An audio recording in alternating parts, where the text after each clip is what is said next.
Alors, Laure Monloubou et Tullio Corda.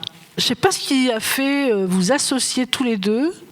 C'est peut-être le chat, en fait. On va vérifier ça. Parce que vous, c'est un petit roman illustré. Et Tullio, c'est une histoire très imagée, on va dire. Voilà.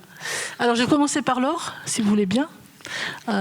Olga, l'écrit de la forêt. Moi, je me souvenais des histoires du petit gars, cette petite série inspirée de votre vie familiale, si j'ai bien compris. Oui. Et donc là, c'est autre chose. C'est un petit roman 8-12 ans, je dirais. Oui, c'est ça. D'accord. Donc, Olga, l'écrit de la forêt. Peut-être je vous laisse en dire très rapidement la trame.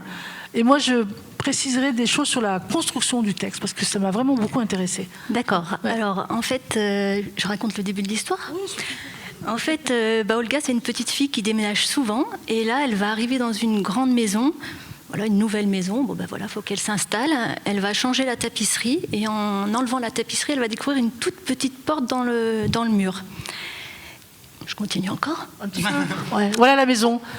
Donc ça, c'est Olga dans la voiture avec ses parents. La voiture. Alors, du fait qu'elle déménage souvent, elle a très peu d'affaires. J'ai beaucoup aimé ce détail. Donc en fait, ça tient dans une valise. Voilà. Ouais, parce que bon, pas s'embêter tout le temps à faire des malles, etc. La maison, elle est quand même singulière. Ah oui, tout à fait. Elle est déjà spéciale. C'est déjà une maison inspirante. Ouais. Oui, mais elle a déjà fait plein de maisons, plein de sortes de... Et du coup, là, elle arrive dans une maison un peu particulière où elle trouve cette petite porte. Et elle va vouloir ouvrir la petite porte pour voir ce qu'il y a derrière. Et derrière, il y a un tout petit bonhomme, un tout petit lutin. Alors, ce que j'aime bien, c'est qu'on a l'impression au début qu'on est rentré dans un roman plutôt ancré dans la réalité. Et puis petit à petit, on entre dans le conte, en fait, avec tous les éléments du conte. La maison déjà un peu étrange, le petit lutin, il y aura la vieille sorcière, le truc magique, un petit peu, je ne vais pas dire quoi, etc. Mais comment, effectivement, ce texte, il s'ancre de plus en plus dans la fantaisie, en fait, dans le conte. Ouais. C'est gentil de me dire ça, parce que c'était vraiment ce que je voulais essayer de faire. Donc, du coup, ça fait plaisir. Ça marche. Et je voulais vraiment partir d'abord d'une histoire normale, en fait, et voilà, et petit à petit que ça parte vraiment, pas en cacahuète, mais en conte, et arriver à mêler les deux pour se dire que voilà, le conte est peut-être possible, en fait, parce que c'est vraiment dans la vraie vie qu'il se passe ça.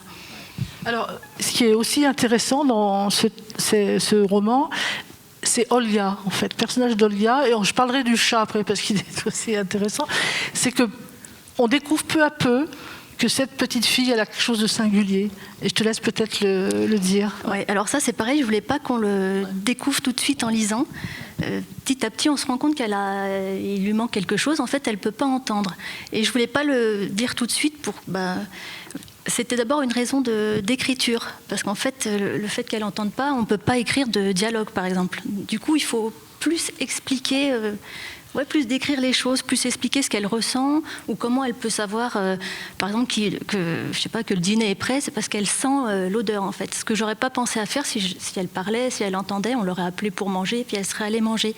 Et voilà, je voulais d'abord m'en servir comme ça. Et en fait, après, c'est venu, je me suis dit déjà, ça existe, on peut être sourd et puis vivre des aventures.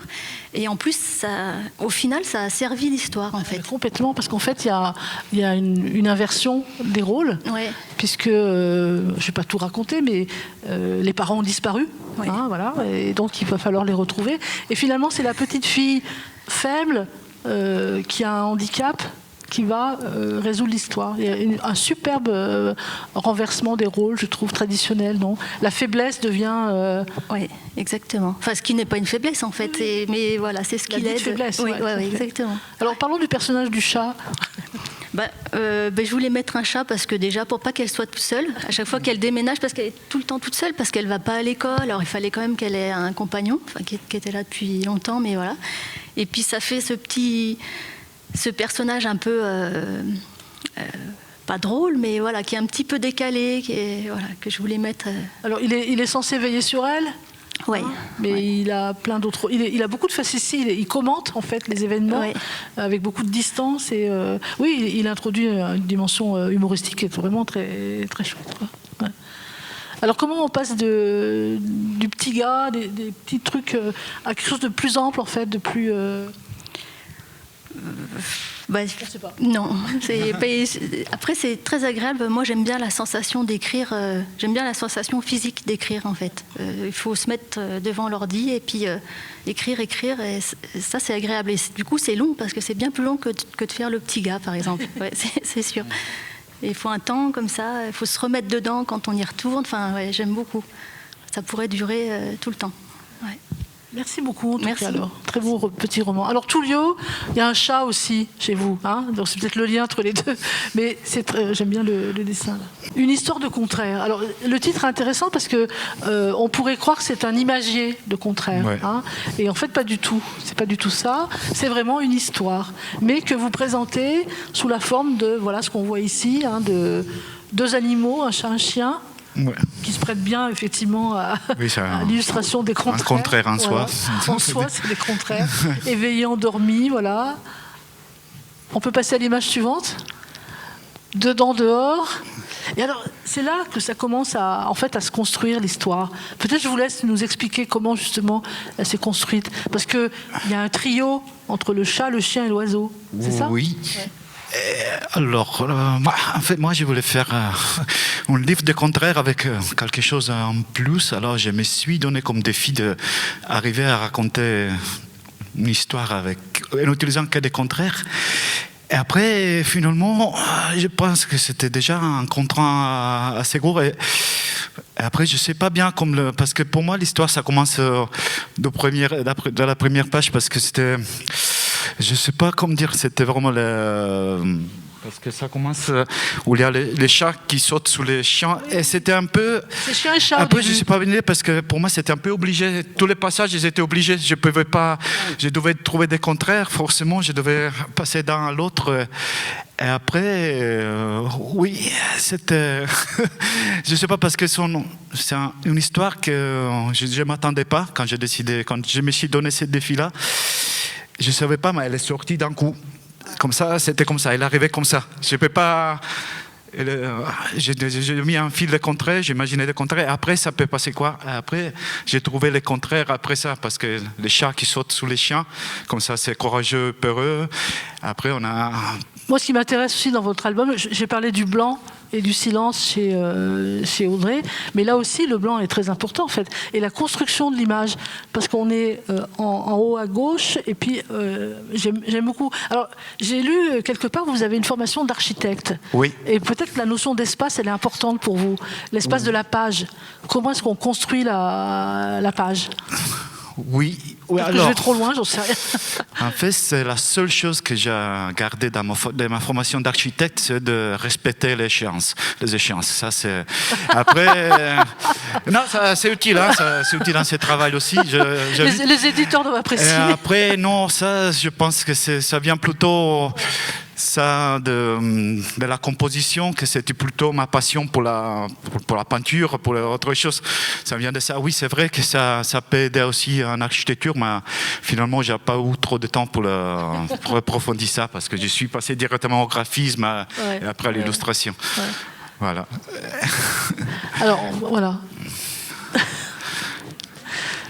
Donc, vous avez compris qu'il y a une histoire avec l'oiseau, en fait. Alors...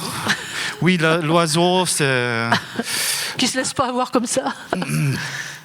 Oui.